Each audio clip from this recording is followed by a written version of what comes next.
We've got a voicemail number. That number is 219 David P. Here is a voicemail that came in yesterday. Hey David, I was wondering if you think that the trend towards, a more automatized warfare, using drones and stuff like that, is a net benefit over, the traditional method of just going and doing on the ground warfare. I guess there's the sense that there's a disconnect that comes from using drones, but at the same time, I guess it does save a lot more American lives. So what do you think about that in terms of the pros and cons?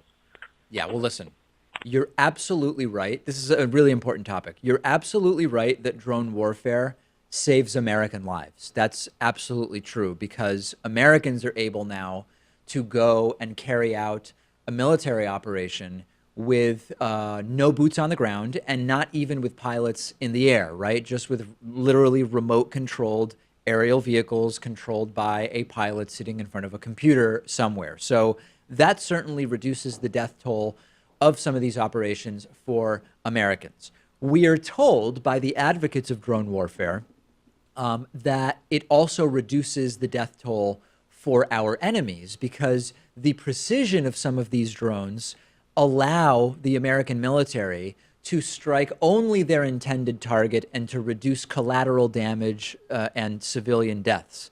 How true that is, I definitely have a question about. The real problem with drone warfare is sort of a psychological one and the disconnect that exists because if you are boots on the ground, you could still carry out actions that are humanitarian in nature. You could carry out actions that are totally deplorable in nature, but you have a completely different connection to what it is that you're doing than if you are sitting somewhere in the United States or on an army base in Germany or wherever the case may be, piloting what effectively is a remote control airplane. And the sort of technologization, I know that's not a word, but the technologizing of warfare in these ways, I think is very, very problematic in terms of how it might influence what standards and practices we use to determine when we are going to do something and when we are not going to do something. And of course, that doesn't mean there aren't rules of engagement. It doesn't mean that there aren't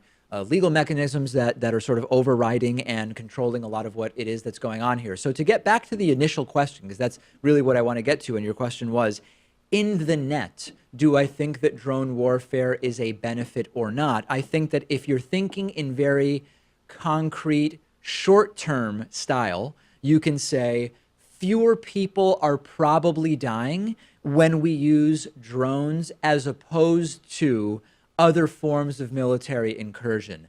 The long-term answer may be a very different one, where we are seeing a continued sort of devaluing of the lives of those populations that we are targeting.